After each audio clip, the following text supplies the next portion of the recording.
শেখ হাসিনা ও তার পরিবারের কোনো সদস্যের নামে ব্যাংকে ঋণ নেই। তবে সাবেক প্রধানমন্ত্রীর ঘনিষ্ঠ সাবেক ভূমিমন্ত্রী ও দেশের 9টি শীর্ষ শিল্প প্রতিষ্ঠান ব্যাংক থেকে ঋণ নিয়েছে 2 লাখ কোটি টাকা, যার মধ্যে 40,000 কোটি টাকাই ফেরত আসেনি। এমন তথ্য বেরিয়ে এসেছে বাংলাদেশ ব্যাংকের গভর্নরের নেতৃত্বাধীন টাস্কফোর্সের তদন্তে। বিশ্লেষকরা বলছেন, শুধু স্বনামে নয়, বরং বেনামে থাকা ঋণের তথ্য খুঁজে বের করতে হবে। ছাত্র জনতার গণ অভ্যুত্থানে আওয়ামী লীগ সরকারের পতনের পর দেশ থেকে পাচার হওয়া বিপুল অর্থ উদ্ধারে কাজ শুরু করে কেন্দ্রীয় ব্যাংক। কয়েকটি সংস্থার সমন্বয়ে গভর্নরের নেতৃত্বে গঠিত হয় টাস্ক ফোর্স।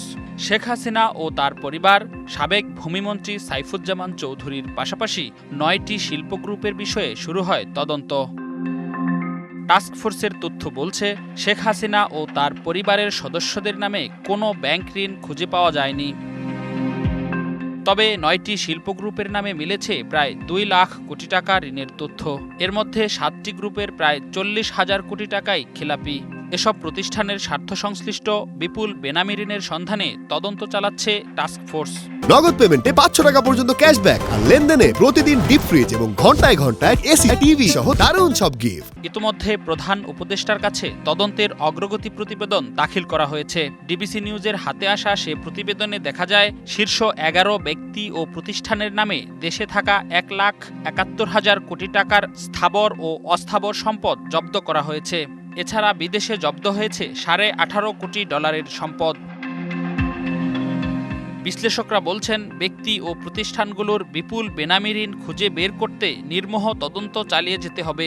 অধিকতর তদন্ত যেটা হবে সেইটাই অবশ্যই নিশ্চয়ই তারা নিজের নামের ঋণ নিয়েছেন, তার বাইরে যে ঋণ নিয়েছেন সেটার ভিতরে ওইটা থাকবে, তদন্ত ঠিক মতো হয়েছে কিনা সেই প্রক্রিয়ার ভিতরে আনবেন। তো আমার হলো যে এটা স্বচ্ছতা জবাবদিহিতা তদন্তের ভিতরেই এটা থাকবে।